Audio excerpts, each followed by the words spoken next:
Damage అయ్యి. ఏమంటారు? మద్దతు ధర కొంటే మాకు ఇబ్బంది అన్నమాట. కాదు, అదే వచ్చారా ఎవరన్నా గవర్నమెంట్ నుంచి? ఇప్పుడు అక్కడ తెమ్మన్నారా ఆర్బీకేల దగ్గరికి? ఏం మాట్లాడడం లేదు. రైతులకి ఎంతవరకు కబుర్ లేదు సార్. వీళ్ళు స్థానికంగా వ్యవసాయాధికారులు కానీ వాళ్ళు కానీ అసలు ఎట్లా డ్యామేజ్ వచ్చి రేపు నిజంగానే సగం ఫుట్ అయిపోతుంది కింద. అదే మొన్న చూపించారు నాకు ఐతానగర్లో, అదే చూపించారు. కొంచెం చిన్న నల్లగా రాగానే అసలు వద్దు మేము తీసుకోమని చెప్తున్నారంట కదా. మొన్నటి దాకా 1850 1900 కొంది, ఇప్పుడు 1600కి వచ్చిందండి బయట మార్కెట్. మెషిన్లో వేస్తేనేమో ఇది తీస్తాడు, ఇది తీసి చూపిస్తాడు, అంతే కదా. అట్లా అయిపోతుంది. అట్లా పొడవు అయిపోయింది, తడిసిన దాళ్ళు ఎట్లా పొడవు అవుతుంది. ఇదంటే కొద్దిగా మరీ అసలు దారుణం అయిపోయింది. కొన్ని చీలు అసలు కొట్టండి మరీ అసలు దారుణం తీసుకుంటాం లేదు పాపం అటు ఇటు. అవును, జొన్న చూసానమ్మా మొన్న. ఆమె చెప్పు, ఎంపీటీసీ గారికి వద్దని చెప్పి ఇంకా ఫోన్ చేసి చెప్పు.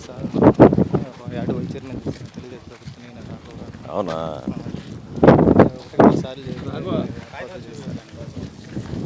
కాదు, ఇప్పుడు పట్టాలు ఇవ్వలేదు, రోడ్ సంచులు ఇవ్వలేదు, ఆ రోజులన్నీ పోయినాయి.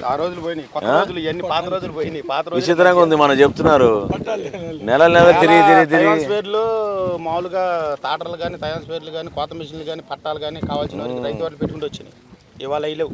ఇవాళ ఏంటంటే గ్రూపులుగా పెట్టి గ్రూపుల ద్వారా ఇస్తున్నారు. అదే ఏంటంటే వస్తువులు ఇస్తున్నా పట్టాలు అయ్యలేవు.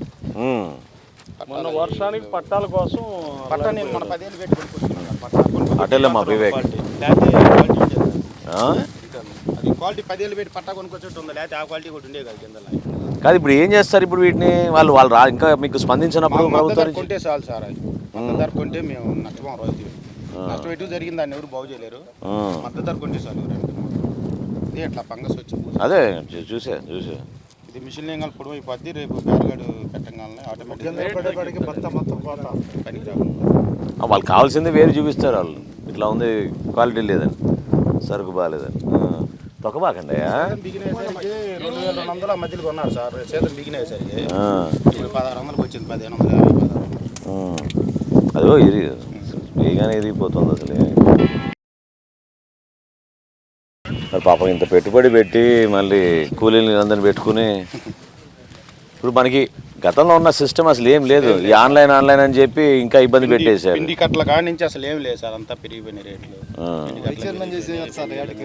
ఆదివాసీ చైర్మన్ చేశారా? ఓ, మరి అప్పుడు ఎట్లా ఉండేది పరిస్థితి? మార్కెట్ యార్డ్లో ఉండే కదా మనకి కావాల్సినంత సరుకులు. అప్పుడు తెలుగుదేశం ప్రభుత్వం పట్టాలు గిట్టాలని మనం మైక్లో చెప్పి ఇప్పించాను నేను. పట్టాలు చాలా ఇచ్చాం, తైవాన్ స్ప్రేయర్లు ఇచ్చాం, మేము చాలా ఇచ్చాం. తర్వాత అదే తైవాన్ స్ప్రేయర్ కూడా రమణ రావు గారు ఉన్నప్పుడే అదనంగా చెట్లు వేశారు. ధాన్యం కూడా మేము యాడ్లో పెట్టుకున్నాం సార్. ధాన్యం కానీ మొక్కదనం యాడ్లో పెట్టుకున్నాం. ధాన్యం యాడ్లో పెట్టుకున్నాం. యాడ్లో పెట్టుకుంటే అయ్యాల మళ్ళీ మేము వనకం రేటు వచ్చినాక అమ్ముకున్నాం. ఇవాళ ధాన్యం యాడ్లో పెట్టడానికి లేదు. ఇవాళ రైతు వారి లేదు. అలా మేము 1500 రూపాయలు బస్తా పెట్టాం అనుకోండి, 1000 రూపాయలు ఇచ్చేది గవర్నమెంట్ మాకు. సబ్సిడీ లేని రుణం 3 నెలల పాటు 6 నెలలు. ఇవాళ అసలు అది లేదు. అలా రైతు బంధు వడ్డీ లేని రుణం ఇచ్చేవాళ్ళు సార్. తర్వాత ఒక 6 నెలల తర్వాత వడ్డీ కట్టించుకునేవాళ్ళు. ఇవాళ అసలు ఏం మాట్లాడే. మొన్న తూర్పుగోదావరి జిల్లాలో పవన్ కళ్యాణ్ గారు నేను పర్యటిస్తున్నప్పుడు ఇట్లానే రైతులు ఏం చేస్తే బాగుంటుందని అడిగితే, పంటకి 25,000 పాల వడ్డీకైనా ఇప్పిస్తే ప్రభుత్వానికి చాలు, మేము చాలా ప్రశాంతంగా బతకగలుగుతాం. ఇవన్నీ ఈ బట్టలు నొక్కే కార్యక్రమాలు రైతులు అంతా లేబర్ ఇవ్వండి. పొలం పని చేసి ఉండోడు ఎవడు చేస్తున్నాడండి? 10 ఎకరాల పొలం ఉండేవాడు ఈ డెల్టా ప్రాంతంలో చేసేవాడు చెప్పండి. పొలం ఎవడైనా లేబరే చేసేది. కూలీనాలు చేసుకునేవాడు పొలం చేస్తున్నాడు, కానీ ఉండోడు ఎవడు చేస్తున్నాడు? కావాల్సిందంతా సబ్సిడీ మీద ఎందుకండి? మాకు ఇవన్నీ ఇస్తే సరిపోతాయి. కౌలువేనాయని చాలా నష్టపోయారు పాపం, చాలా నష్టపోయారు. ఇప్పుడు ఎంతమంది కూలీలు పెట్టారు ఈరోజు? 30 మంది. అబ్బో, ఏమే బాగున్నారా? మెషిన్లో పెట్టినాక మీకు సరుకు ఎట్లా వస్తుంది? క్వాలిటీ ఆ విధంగా ఉంటుంది? మొత్తం పోయి కొంత వస్తుంది. అయినా మళ్ళీ గేడింగ్ ఎంత చెప్తున్నారు ఇప్పుడు? కొనుగోలు 1650 1700 ఉంటారు ఇప్పుడు. ఏది మన దళారులు వచ్చి అంటే బయట మార్కెట్ రైతు ప్రభుత్వం పరంగా వస్తే 1950 రావాలి కదా. 1942 ఇస్తా అని ప్రకటించారుగా. రాలా సెంట్రల్ గవర్నమెంట్ మద్దతు ద్వారా వేరే ఏ అవన్నీ నువ్వు వేరే చెప్తావు, అట్లా కాదు కదా స్టేట్ గవర్నమెంట్ కూడా మన ఈ డెల్టా ప్రాంతం వచ్చరికి మొక్కజొన్న లాస్ట్ ఒక్క నిమిషం. జొన్నలు వచ్చరికి డెల్టా ప్రాంతం వచ్చి తక్కువ రేటు, అటు రాయలసీమ వచ్చి ఎక్కువ రేటు. మరి మీకు పాప మీద డెల్టా ప్రాంతం మరి అట్లా కూడా ఉందా తేడా? తేడా కూడా ఉంది.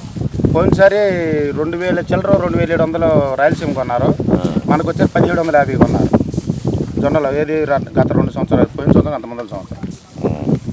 ఒక ఆంధ్రప్రదేశ్లో ఒక పంటకే 2 వ్యత్యాసం ధర.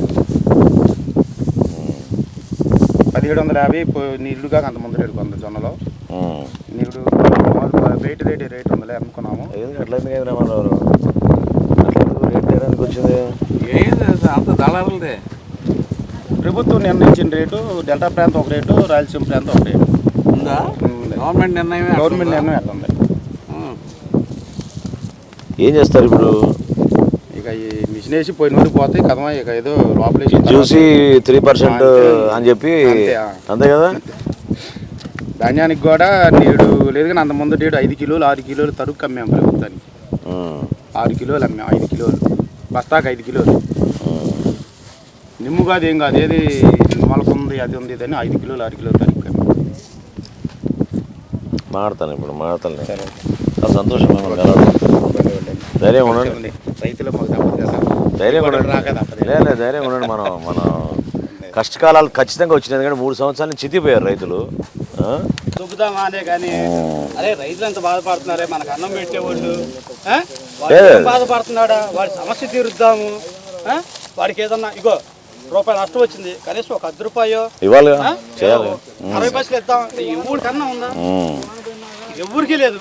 ఇప్పుడు అది కాదు, ఇప్పుడు ఈ రైతు భరోసా కేంద్రాల దగ్గర తీసుకురామన్నారా సరుకుని? ఏం చెప్పలేదు సార్, అసలు ఎవరు తగలాడిపోయింది, ఎంక్వైరీకి కూడా రాలేదు. తగలాడింది మీరు వస్తున్నారని చెబుతుంటే వేరే వాళ్ళు పెట్టలేదండి ఇక్కడ, ఇంతమటి పెట్టలా, పెడతాం అంటున్నారు. పెట్టలేదు, కొనుగోలు కేంద్రాలు ఏం లేవు, ఏం పెట్టలేదు. కనీసం వచ్చి ఎంత విస్తీర్ణం ఏంటి లెక్కలు తీసుకుని నమోదు ఏం చేయలేదు సార్. ఇది 2 ఎకరాల మంది 2 ఎకరాలు 5 ఎకరాలు ఉంది సార్ పక్కన. మొత్తం 7 ఎకరాలు పోయినట్టు. అది మీ పొరపాటు కాదు కదా, షార్ట్ సర్క్యూట్ వలన పోతే ప్రభుత్వం నుంచి రావాలి కదా, బాధ్యత తీసుకోవాలి కదా. కదమ్మా, నీ ఆవేదన నేను అర్థం చేసుకోవాలి. ఎందుకంటే అనడానికి ఏముంది, చాలా మాటలు అంటారు కానీ కష్టం ఏదో మీకు తెలుసు కదా, కష్టం ఏదో మీకు తెలుసు కదా.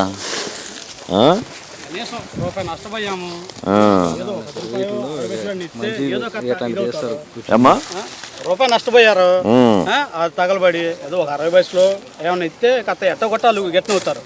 అప్పులు తెచ్చి మన దాకా 2300 ఉన్న రేటు ఇలా 1600 1700 అయ్యేపాటికి పెట్టలాడుతుంది. దళారులు ఏం చేస్తున్నారు, మేము 50 ఇస్తాం, 20 ఇస్తాం, 60 ఇస్తాం. ఏంది ఇది రేట్లు? ప్రభుత్వం నుంచి రావాల్సింది 1960 కదా. 1960 అయితే ఎక్కడ కొనేదేమో 1700, 1680, 1912 రూపాయలు. సారీ అదే 1400 కూడా కొంటున్నారంట. ఎట్టుంటేనే ఓ మాదిరి రేటు. మనకి దెబ్బతిన్నవి కూడా 1400, 1300 తీసుకున్నారు. బాగా రైతులు బాగా ఇబ్బంది పడ్డారు. ఏ కాడికి ఏంటంటే గోడౌన్లో దాచిపెట్టుకున్నామా, రేపు రేటు వచ్చాక అమ్ముకున్నామా. రైతు ఎడిపోతే వాళ్ళు దళారులు సంపాదించుకుంటారు అంతే. అన్నం పెట్టేవాడు ఎడిపోతే మాకెందుకు, మేము బాగుపడితే చాలు మాకు. ఎంత మీకు ఏమన్నా నాకేమీ లేదండి, నేను ఒక ఇస్త్రీ చేసుకునే పని. కాకపోతే మా మావయ్య పొలంలో ఇట్టానే జరిగింది. మా మావయ్య ఇవాళ చాలా బాధపడుతున్నాడు. ఆయన ఆవేదన ఆయన వచ్చి చెప్పుకోలేడుగా పాపం. అది ఆయన ఆవేదన ఆయన వచ్చి చెప్పుకోలేడు. ఊరేనండి, కొలిపరండి. ఇవన్నీ కొలిపారు కాదు, ఎందుకు అట్లా చిన్న చిన్న సన్నకారు రైతుల దగ్గర కూడా వచ్చి కనీసం వీళ్ళు ఎనిమినేషన్ చేసి ఏమాత్రం చెప్పారు? ఎందుకమ్మా అట్లా? ఇప్పుడు మనోడు ఎవడన్నా తప్పు చేస్తే పోలీస్ స్టేషన్కి వెళ్ళి ఆ మావాడే వదిలిపెట్టు, ఎవడన్నా ఏదన్నా కొట్లాడ పడితే మావాడే వదిలిపెట్టు. ఇయ్యే కానీ అరే రైతు సన్నకారోడు పాపం బాధపడుతున్నాడు, మనమో రైతుమే. ఏమండి, నేను ఇవాళ చెప్తున్నా మీకు, నేను ఇల్లు లేదు నాకు ఇంతవరకు. మేము 2 కొడుకులు. మా అమ్మకి మీరు ఉన్న టైంలో బీసీ కాలనీలో ఇల్లు ఇచ్చారు. అంటే పెద్ద కొడుకు ఇల్లు ఇమ్మని చెప్పి చిన్న కొడుకుని అన్యాయం చేయమని చెప్పాడా జగన్మోహన్ రెడ్డికి? ఏమన్నా వాడేమో తాడేపల్లిలో ఎకరాల్లో కొనుక్కోవచ్చు, ఆ? ఒక क्या हुआ रे? బాత్రూమే 3-4 సెంట్లలో కొట్టుకోవచ్చు. तू काय को टेंशन में आ रहा बोलने दे बेचारे को ఆ? बोलने दो వాళ్ళేమో దొడ్డే 4-5 సెంట్లో కొట్టుకోవచ్చు. ఆ? అరే బాబు మాకు కథ స్థలం ఏమంటారా బాబు అంటే మేము నాకు ఇచ్చాంగా. నువ్వు చిన్నకొడుకు అయితే ఇప్పుడు మా ఓడు ఉన్నాడు, మా అమ్మ బాబు చచ్చిన మేము ఇద్దరు విడివిడిగానే ఉండాలి. పెళ్ళైనాక కదా ఒకే ఇంట్లో 3 అన్నదమ్ములకి ఇచ్చారండి. అలాంటప్పుడు మాకు ఇయడానికి ఇబ్బంది ఏముంది? మేము లేని వాళ్ళమే కదా, మేము అద్దెలకి ఏమంటున్నాం కదా. ఏమైంది? అట్ట కాదన్నా కొట్టన్నా, అట్ట కాదు. ఇప్పుడు ఒకే ఇంట్లో 3 అన్నదమ్ములకి ఇచ్చావు అంటే ఎందుకు? వాడిని జెండా మోసాడనా?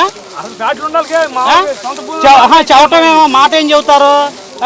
పేదవాడు ప్రతి ఒక్కడికి ఇస్తాం, శంషారుకి ఇస్తాం. ఎందుకు ఈ మాట్లాడి దేనికి? బటన్ నొక్కేశారు. గత నెల 28వ తారీఖు నుంచి రాష్ట్ర వ్యాప్తంగా అకాల వర్షాలకి రైతులు పడిన కష్టాలు, ఎన్నో సందర్భాల్లో ఎంత మొరబెట్టుకున్నా స్పందించలేని ఈ ప్రభుత్వం క్షేత్రస్థాయిలో పర్యటిస్తుంటే ఈ వివరాలు తెలుసుకుని చాలా బాధ కలిగిస్తోంది. ఏ ప్రాంతానికి వెళ్ళినా, ఏ జిల్లాకి వెళ్ళినా ఇదే సమస్య. వ్యవస్థలో మార్పులు తీసుకొచ్చినప్పుడు ఇంకా మెరుగ్గా పనిచేస్తాయనే ఆశ ప్రతి ఒక్కరికి ఉంటుంది. ఈ రైతు భరోసా కేంద్రాల ద్వారా ఆ కేంద్రాల నిర్మాణం కోసం గతంలో 6,000 కోట్ల రూపాయలు ఖర్చు పెట్టిన ఈ ప్రభుత్వం ఈ రోజున తడిసిన ప్రతి గింజ కూడా కొంటామని ముఖ్యమంత్రి గారి హామీ కేవలం పత్రికా ప్రకటనకే పరిమితం అయిపోయింది. ఇందాక నేను నందివెలుగు, అదేవిధంగా చివలూరు, తుములూరు దగ్గర రైతులతోటి నేను కొంతమందితోటి మాట్లాడినప్పుడు పంట పొలాల్లో జరిగిన నష్టం వాళ్ళు చూపిస్తుంటే నాకు ఆశ్చర్యం కలిగించేది ఎక్కడంటే అధికార యంత్రాంగం కూడా స్పందించకపోవడం. ఇందాక శ్రీనివాసరెడ్డి గారు, అదేవిధంగా గోపి అని మనకి తుములూరు దగ్గర 7 ఎకరాల భూమి షార్ట్ సర్క్యూట్ ద్వారా, అక్కడ ఉన్న ట్రాన్స్ఫార్మర్ వలన షార్ట్ సర్క్యూట్ జరిగి కుప్పలు మొత్తం కాలిపోయి పంట నష్టం జరిగి 7 ఎకరాలు నష్టం జరిగినప్పుడు ఈ రోజు వరకు అధికార యంత్రాంగం రాకపోవడం అనేది చాలా ఆశ్చర్యం కలిగిస్తుంది. ఒక మేజర్ ఫైర్ యాక్సిడెంట్ జరిగితే ఖచ్చితంగా స్థానికంగా ఉన్న రెవెన్యూ సిబ్బంది, వ్యవసాయ శాఖ సిబ్బంది, మరి ప్రతి గ్రామ సచివాలయాల్లో ఉన్న వాలంటీర్లు వీళ్ళందరూ వచ్చి నిలబడాలి, రైతుగా భరోసా కల్పించాలి. వాళ్ళ ఆవేదన గురించి ఎందుకు పట్టించుకోవడం లేదు? స్పందించాల్సిన బాధ్యత ఈ మాత్రం లేకపోతే చాలా ఆశ్చర్యం కలిగిస్తుంది. కొలిపర మండలంలో 6,000 ఎకరాలు మొక్కజొన్న, 1000 ఎకరాలు జొన్న, ఇంత పంట నష్టం జరిగినప్పుడు ఇప్పటి వరకు కూడా ప్రభుత్వం నుంచి వచ్చి మీరు రైతు భరోసా కేంద్రాల దగ్గరికి మీ సరుకు తీసుకురండి, మేము కొంటామనే నమ్మకం ఎవరు కూడా కల్పించడం లేదు. గతంలో పట్టాల విషయంలో కానివ్వండి, తైవాన్ స్ప్రేయర్ల విషయంలో కానివ్వండి, వ్యవసాయ పరికరాల్లో ఏది కావాలన్నా రైతుకి సబ్సిడీ రూపంలో చేయూతగా నిలబడి, అండగా నిలబడి, ప్రతి ఒక్కరిని ఆహ్వానించి పార్టీలకు అతీతంగా అందరినీ వ్యవసాయ రంగాన్ని కాపాడాలే ఒక నమ్మకం ప్రతి ఒక్కరిలో కల్పించే విధంగా పనిచేసాం. ఈ రోజు నా పరిస్థితి కనపడడం లేదు. ఈ గాఢ నిద్ర వీడాలి. ముఖ్యమంత్రి గారు ఆయన స్వయంగా వచ్చి పర్యటించి నష్టపోయిన ప్రాంతాల్లో ఈ రైతాంగానికి ఒక భరోసా కల్పించాల్సిన అవసరం ఉంది. ఏ ప్రాంతంలో అయినా సరే రైతులు 10 మందికి అన్నం పెట్టే వ్యక్తులు. మనస్ఫూర్తిగా ఇందాక కూడా వాళ్ళు కోరుకుంది ఏంటంటే కనీస మద్దతు ధర వీళ్ళు అందించగలిగితే మేమేదో మా కష్టాలు మేము ఎదుర్కొంటాం, బాధపడతామని చెప్పారు. కానీ అందులో కూడా ప్రభుత్వం వైఫల్యం అనేది చాలా విచిత్రంగా ఉంది. విత్తనాల దగ్గర నుంచి కొనేంత వరకు ఒక పెద్దన్నలాగా తోడుగా ఉంటామని చెప్పి జగన్మోహన్ రెడ్డి గారిని ఆ రోజున నమ్మారు. రాజశేఖర రెడ్డి గారి పరిపాలనలో ఇటువంటివి ఎక్కడ కూడా జరిగేవి కాదు. ఆయన మనస్ఫూర్తిగా రైతాంగం కోసం, రైతుల కోసం ఎన్నో కార్యక్రమాలు చేశారు. కౌలు రైతు ఈ రోజున అసలు కొత్త చట్టం తీసుకొచ్చిన తర్వాత చితికిపోయారు. జనసేన పార్టీ నుంచి పవన్ కళ్యాణ్ గారు స్వయంగా 5 కోట్ల రూపాయలు ఆయన విరాళం ఇచ్చి రాష్ట్ర వ్యాప్తంగా మేము ప్రతి జిల్లాలో కూడా ఎవరైతే కౌలు రైతులు పాపం ఎంతో బాధతోటి ఆత్మహత్య చేసుకున్నారో ఆ కుటుంబాలని ఆదుకుంటూ ముందుకెళ్ళాం. కొలిపర మండలం నుంచి కూడా ఒక 3కి ఇవ్వాల్సిన పరిస్థితి తీసుకొచ్చారు. ఇటువంటిది ఎప్పుడు గతంలో ఉండేది కాదు. మేము డిమాండ్ చేస్తున్నాం జనసేన పార్టీ నుంచి, ప్రతి గింజ కొనే వరకు రైతుకి అండగా నిలబడాలి, క్షేత్రస్థాయిలో పర్యటించాలి. ఎన్యూమరేషన్ ఎందుకు జరగలేదు ఇప్పటి వరకు? ఎంత విస్తీర్ణం నష్టపోయారు? పంట నష్టం జరిగినప్పుడు ఎన్యూమరేషన్ ఎందుకు జరగలేదు? ఈ అంశాలపైన ఎట్టి పరిస్థితిలో కూడా ప్రతి జిల్లాలో కూడా ఇదే పరిస్థితి. సో జనసేన పార్టీ నుంచి మా వంతు మేము స్థానికంగా నాయకత్వం బాధ్యత తీసుకుని రైతుకి అండగా నిలబడేటట్టు తప్పకుండా ఆ రైతుకి భరోసా కల్పించే విధంగా, అదేవిధంగా ప్రభుత్వంలో ఉన్న అధికారుల యంత్రాంగాన్ని కూడా కదిలించే విధంగా, ఈ రైతు భరోసా కేంద్రాల్లో ఒక మార్పు వచ్చే విధంగా తప్పకుండా మేము పోరాటం కొనసాగిస్తాం. వాళ్ళకి న్యాయం జరిగేంత వరకు నిలబడతాం రైతు కోసం.